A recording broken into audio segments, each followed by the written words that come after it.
iliyo katika eneo la Kwakwayang, Turkana ya Kati imeitaka tume ya huduma za walimu nchini TSC kumhamisha mwalimu mkuu wa shule hiyo Daktari Alfred Areman kwa madai ya uongozi mbaya ambao umechangia kupotea kwa mali ya shule. Wazazi wa shule hiyo kwa sasa wamewahamisha wana wao hadi shule nyingine, shule hiyo sasa ikisalia na jumla ya wanafunzi 38 pekee. Mwanahabari wetu wa Turkana Kitio Mika anatupasha zaidi. Hii ndiyo taswira kamili unayokumbana nayo unapofika kwenye shule ya Turkana Talent High. Shule yenyewe inakupa matumaini unapolitaja jina lake, ila uongozi duni. Zaidi ya wanafunzi 38 kuanzia kidato cha pili hadi cha 4 wanasoma katika mazingira haya wakiwa na walimu wawili pekee. Wakizungumza kwenye shule hii, wazazi wamemkashifu mwalimu mkuu Alfred Areman kwa kugeuka na kuwa adui wa maendeleo ndani ya shule hii, swala ambalo wanasema amekuwa akiziuza baadhi ya mali ya shule hii. Mwalimu amechukua drums za maji, amepeleka, amesiuza. So sisi tuna demand kama community, tunataka huyo mwalimu arudishe vitu za shule. Ilifika wakati ambaye alianza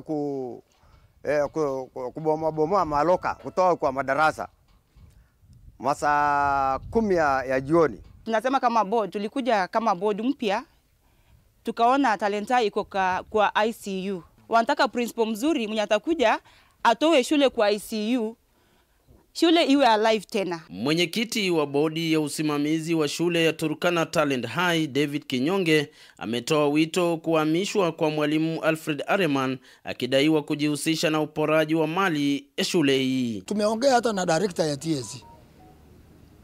Nilimwambia kwamba tumekataa kufanya kazi na Areman. Kama ni bodi yangu watoe, alafu watoe bodi nyingine waendelee na huyo mwalimu.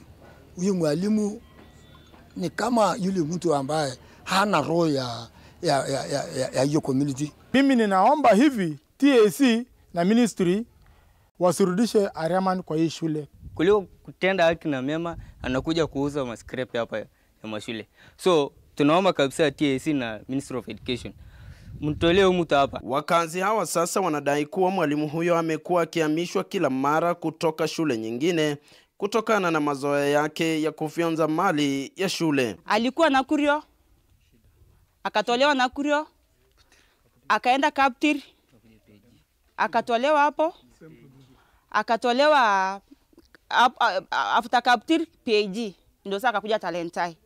Na hapo yote mwalimu mmoja hawezi zungushwa shule baada ya jingine. Kengele yenye ilikuwa hapa ilikuwa ni rimu ya gari, akauza kwa scrap.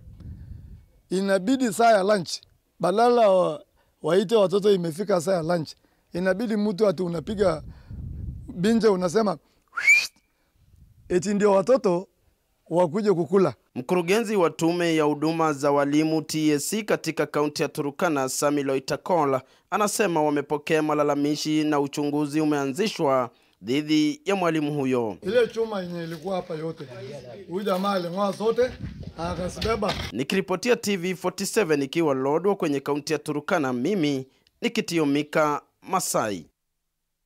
Asante sana Kitio Mika. Na